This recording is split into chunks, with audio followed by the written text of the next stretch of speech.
Video ini diperuntukkan bagi yang sedang belajar spiritual dan berkecimpung dalam spiritual.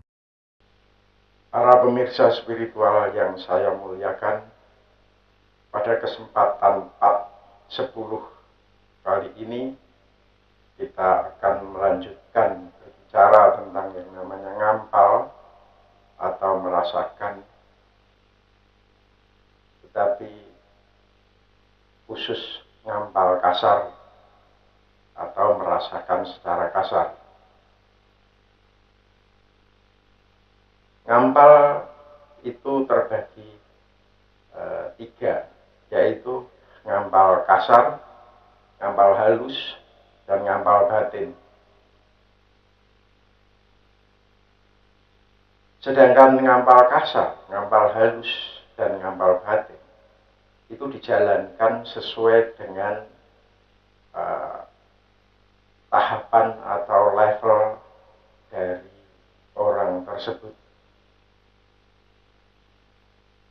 Pada saat orang tersebut sampai kepada tahapan atau level yang namanya akad kasar, maka seyogyanya orang tersebut belajar ngampal kasar dan harus bisa ngampal kasar.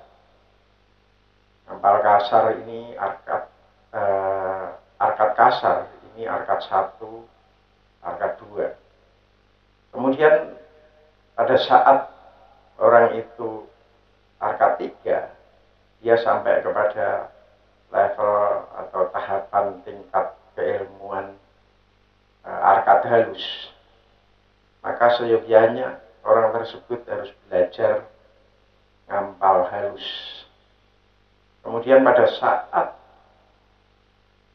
orang tersebut sudah sampai tingkat keilmuan arkad 7, maka orang tersebut sampai kepada arkad batin. Maka seyogyanya orang tersebut belajar yang namanya ngampal batin atau merasakan batin. Para pemirsa spiritual yang saya cintai, yang saya muliakan, marilah kita lihat video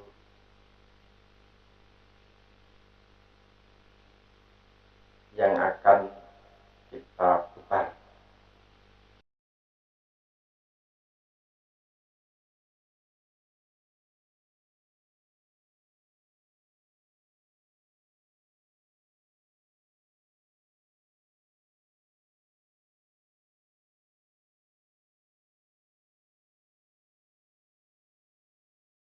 Demikianlah tadi para pemirsa spiritual, kira-kira video yang namanya ngampal kasar.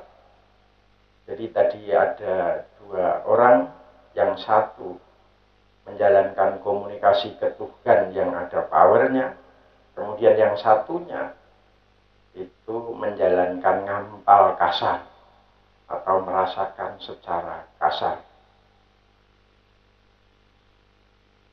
Untuk bisa ngampal kasar itu dibutuhkan latihan. Di mana latihan itu sebaiknya di lapangan yang agak luas, sehingga orang yang baru latihan ngampal itu bisa areanya, kalau dia kena kekuatan atau power, itu bisa dilepas dulu sehingga dia tidak ditahan, sehingga dibutuhkan tempat yang luas.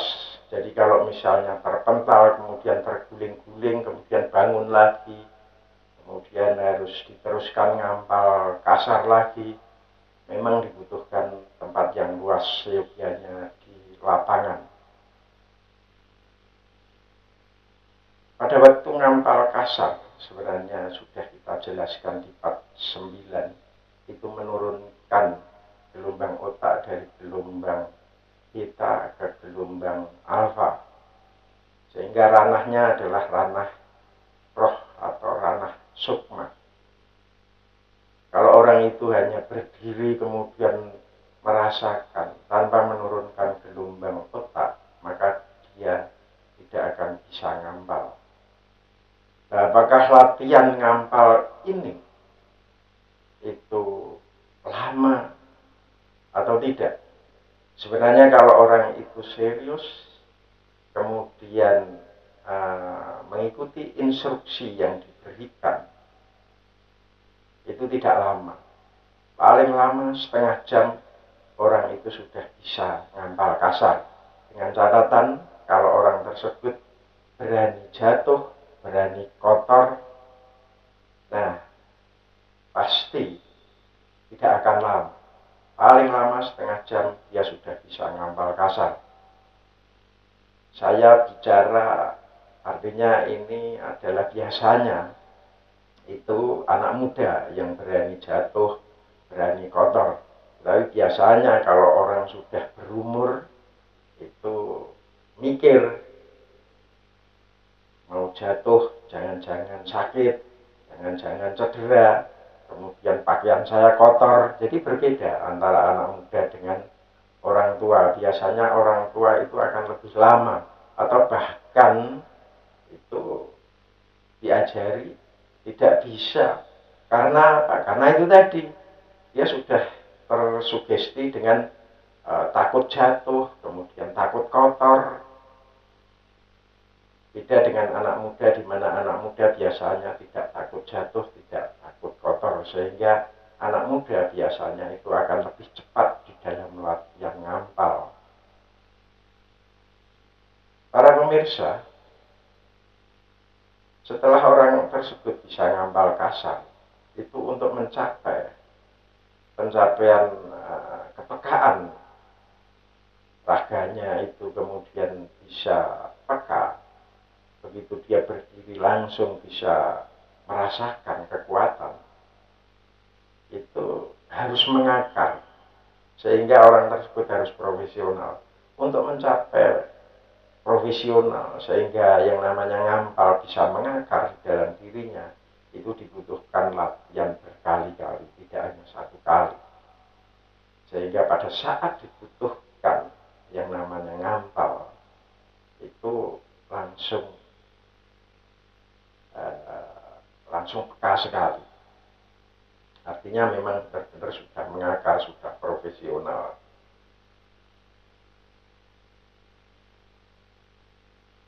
Para pemirsa, karena kita ini bicara ngampal, ini rahimahnya adalah roh atau sukma.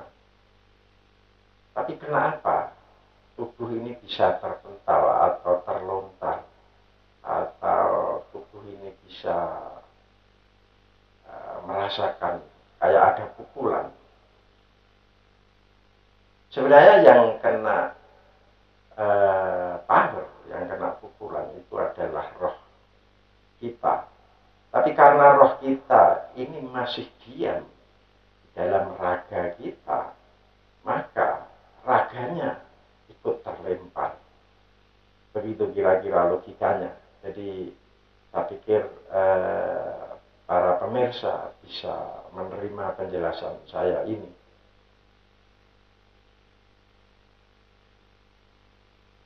Para pemirsa spiritual, kalau semua orang itu bisa ngampal, minimal bisa ngampal kasar, sebenarnya kita ini itu kalau ada kesulitan atau kalau ada masalah, itu nggak perlu ke dukun. Misalnya saudara kita atau famili kita ada yang sakit, tapi kita curiga karena ini kita hidup di negara timur, terutama di Indonesia, masih sering yang namanya ada hal-hal yang sifatnya halus.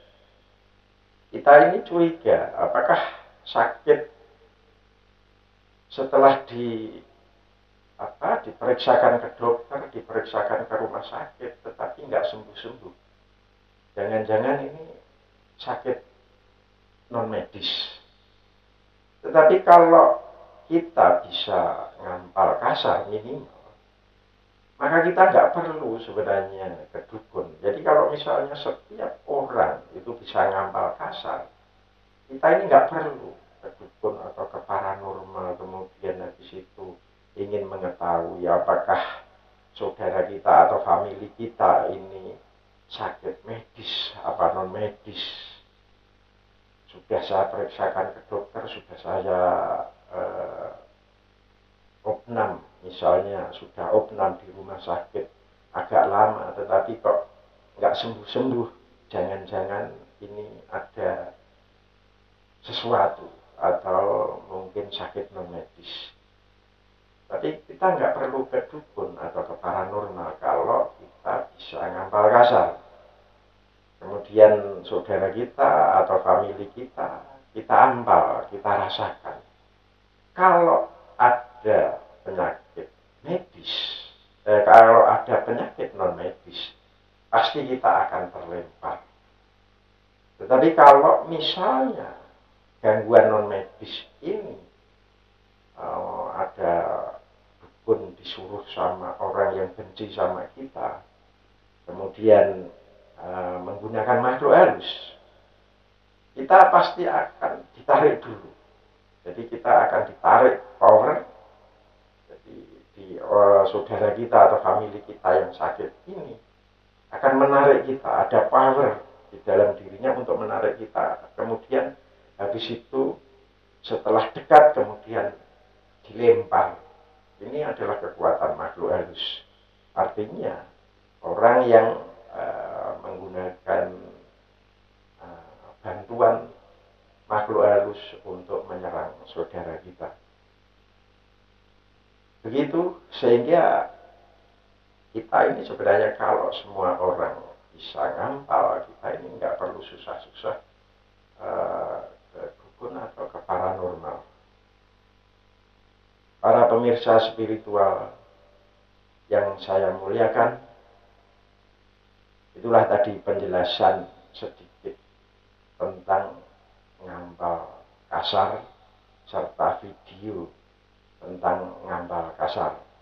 Semoga penjelasan saya bisa membuat para pemirsa spiritual agak mengerti tentang yang namanya ngampal.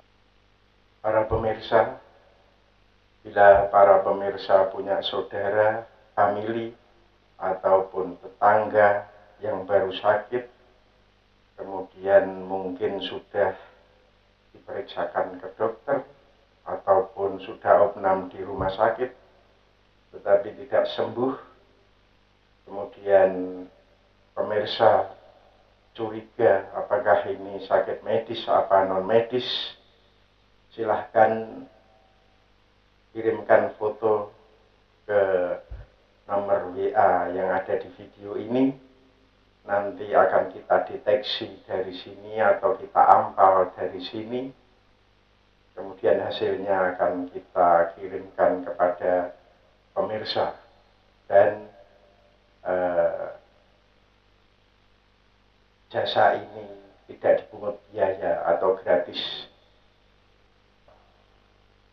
Para pemirsa spiritual, marilah kita lahirkan roh kita besarkan roh kita, syukur-syukur roh kita sampai kepada pencerahan. Sebab besok yang pulang adalah roh kita, bukan raga kita dan harta kita.